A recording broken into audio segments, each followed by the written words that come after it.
পর্বতে চলি, তোমার বান্দা কৃষককে বললাম, ও আল্লাহর বান্দা, আমি হাজিরহাট পার হচ্ছি, টাটকা আনছে কথা।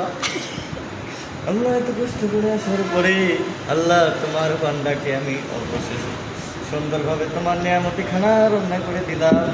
মাবুদ গো, এখন ওরা আমাকে টাকা দিচ্ছে না। আল্লাহ আল্লাহর বিচার তুমি করো। আল্লাহ এতগুলো মিথ্যা কথা বললো। আল্লাহ আল্লাহ মাবুদ, তুমি এর বিচারটা করো।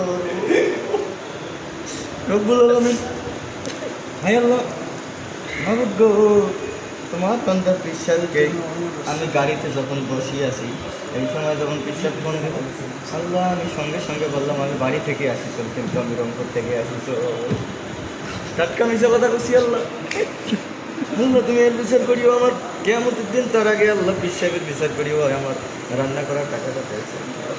মানুষের রান্না করলে আল্লাহ 500 টাকা দিয়ে আল্লাহ তোমার বান্দা 200 টাকা পেয়েছে। কবল ওর মনটা গলে দিয়েছেন 500 দিয়ে। তুমি আর বিচারটা করিও। আল্লাহ টাকা না দেয় নাই, আফসোস নাই, কিন্তু আমার খাবারটাও দেয়ছ না। বাবু তুমি আর বিচার করিও। হায় আল্লাহ, দয়া করে মায়া করে পিসাবকে হেদায়ত দান করিও। আল্লাহ গাঞ্জা খোর, মদ খোর, জুয়া খোর, আল্লাহ যতগুলো বন্ধু বান্ধব আছে, আল্লাহ তোমার নিয়ামতি খানাটা রান্না করলাম।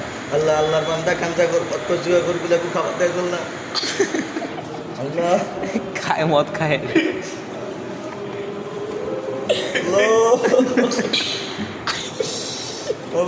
কবুল করিয়া নাও, মঞ্জুর করিয়া নাও। আল্লাহ আমাদের দোয়া কবুল করিয়া নাও। আল্লাহ রব্বুল আলামিন, আল্লাহ আমাদের নেক মাকসাদখানা পুরা করিয়া দাও। আল্লাহ কালকে তোমার আল্লাহর বান্দার খেলা আছে, আল্লাহ খেলাতে চ্যাম্পিয়ন হওয়ার তৌফিক দান করো। আয় আল্লাহ আমাদের সঙ্গে যেন হারি যায়, আমরা যেন চ্যাম্পিয়ন হইতে পারি, আল্লাহ তৌফিক দান করি। কোনোদিন কবুল হবে না। আল্লাহ 1 নম্বর দলের সাথে হারিয়ে যাওয়ার পরে আমাদের সঙ্গে যেন হারিয়ে যায়, রব্বুল আলামিন সেরকম তৌফিক দান করি। মাবুদ গো, আমাদেরকে চ্যাম্পিয়ন হওয়ার তৌফিক দান করো।